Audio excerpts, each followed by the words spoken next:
Hi everyone. I am planting a autoflower strain called blue cheese. This is day 3 of the growing process. My plant has grown a lot in these past 3 days, which is very good to see.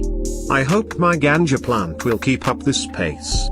If you like to help my channel grow, please like and consider subscribing. As for today, I didn't do a lot to the plant, as it needs time to grow roots. What do you think of my plant? Are you curious to see the plant during harvesting? Tomorrow I have some plans for the plant, so check out my next episode as well.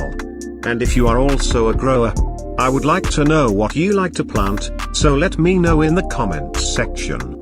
To everyone, thank you for watching and see you in the next episode. Bye.